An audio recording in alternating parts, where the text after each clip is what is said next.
Selamat pagi, saudara-saudariku yang terkasih. Semoga Anda selalu baik dan bahagia.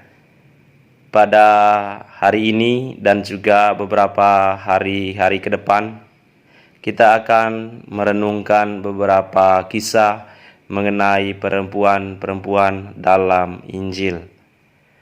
Kita diharapkan bisa belajar dari perempuan-perempuan istimewa ini yang mampu menginspirasi hidup kita dalam mengikuti Tuhan. Hari ini kita akan merenungkan tentang mertua Simon Petrus. Mari kita mengawalinya dengan berdoa. Dalam nama Bapa dan Putra dan Roh Kudus. Amin. Tuhan Yesus Kristus, terima kasih karena Engkau selalu mengunjungi hidup kami. Engkau berada bersama kami, menemani kami, dan Engkau juga yang menyembuhkan hidup kami. Engkau mengurapi kami dengan tangan-Mu yang kudus, sehingga kami bisa bangun dari kejatuhan kami, sehingga kami bisa melangkah lebih mantap dalam menjalani hidup kami. Semoga seperti mertua Simon Petrus, kami mampu menghayati hidup kami, khususnya dalam melayani Engkau dan sesama. Engkaulah Juru Selamat kami yang senantiasa memberkati hidup kami, kini dan sepanjang segala masa. Amin. Tuhan sertamu dan sertamu juga. Inilah Injil Yesus Kristus menurut Lukas. Dimuliakanlah Tuhan. Kemudian ia meninggalkan rumah ibadat itu dan pergi ke rumah Simon. Adapun ibu mertua Simon demam keras, dan mereka meminta kepada Yesus supaya menolong dia. Maka ia berdiri di sisi perempuan itu, lalu menghardik demam itu, dan penyakit itu pun meninggalkan dia. Perempuan itu segera bangun dan melayani mereka.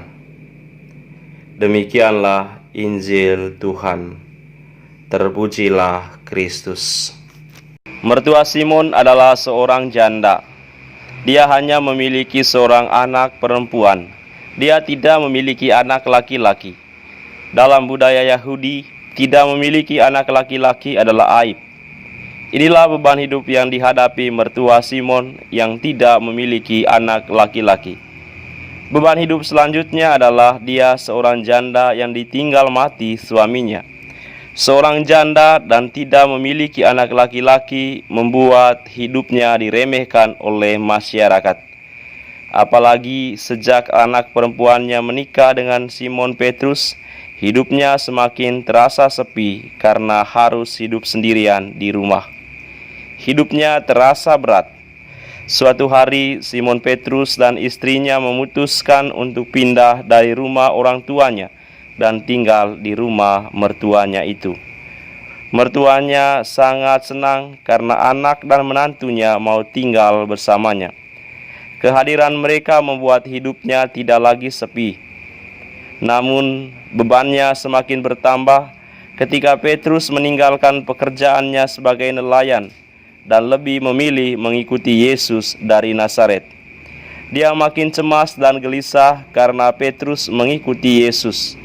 Sejak Petrus mengikuti Yesus, rumah mertuanya semakin ramai oleh teman-teman Petrus yang juga mengikuti Yesus.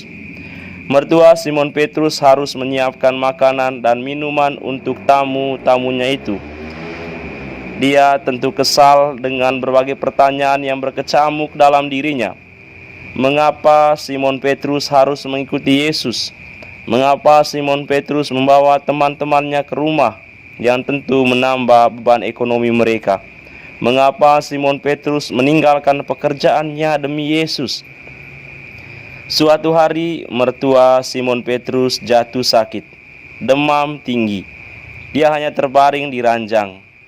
Di rumah hanya ada dia dengan anak perempuannya, sedangkan Simon Petrus masih mengikuti Yesus. Dia kesal kenapa saat dia lagi sakit, Simon Petrus malah masih setia mendengarkan Yesus yang berbicara tentang surga, sementara sakitnya semakin parah. Dalam situasi seperti itu, dia mencap Simon Petrus sebagai menantu yang tidak bertanggung jawab. Kalau dia meninggal, apa yang terjadi dengan putrinya? Karena Simon Petrus selalu mengikuti kemana Yesus pergi.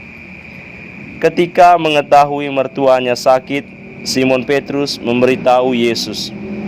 Lalu Yesus datang ke rumah mertua Simon Petrus dan kemudian berjumpa dengan mertua Simon Petrus. Yesus lalu berdiri di samping mertua Simon yang sedang terbaring. Mertua Simon Petrus memejamkan matanya. Dia merasakan suatu energi luar biasa, energi yang mengalir dari Yesus. Yesus meletakkan tangannya yang sejuk di atas dahinya. Mertua Simon merasakan kesejukan. Dia merasakan kesegaran.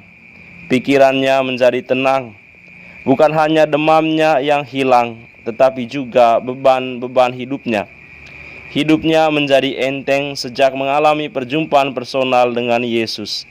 Sejak Yesus menyentuh dahinya. Sejak saat itu hidupnya menjadi baru. Dia menerima Yesus secara pribadi. Dia sekarang mengerti mengapa Simon sampai meninggalkan pekerjaannya untuk mengikuti Yesus. Dia sekarang paham mengapa Simon Petrus selalu tekun mendengarkan perkataan-perkataan Yesus. Dia sekarang mengerti mengapa Simon Petrus selalu antusias kalau berbicara tentang Yesus.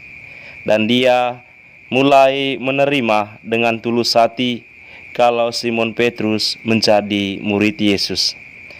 Sejak mengenal Yesus, hidup mertua Simon Petrus menjadi bahagia. Sejak saat itu dia melayani Yesus dengan penuh kasih. Dia melayani Yesus sepanjang sisa hidupnya. Sejak saat itu dia tidak lagi memandang rendah dirinya. Meski dia seorang janda, meski dia tidak mempunyai anak laki-laki, dia mulai menghargai hidupnya sendiri. Meski Simon sebagai tulang punggung keluarga tidak lagi bekerja sebagai nelayan. Sejak saat itu dia memandang dirinya sebagai pribadi yang sangat berharga, karena Yesus sendiri menghargai hidupnya.